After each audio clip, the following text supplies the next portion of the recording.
السلام عليكم ورحمة الله وبركاته. ان شاء الله هنعمل معاكم اسهل ايس كريم الفواكه. احنا عندنا اي فواكه انت بتحبيها مفرزاها لازم تكون في الفريزر. هناخد نص كيلو، لو من فراولة او موز بعد التقشير وكله نص كيلو منها. عندنا 3 معالق من السكر البودر، هنحط زبدية معاهم.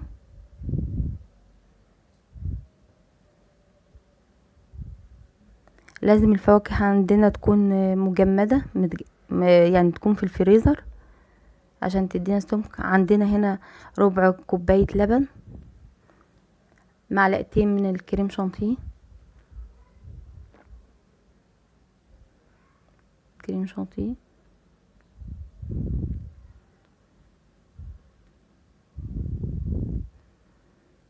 وهنخلطه كويس ويكون محضرين علبة ناشفة.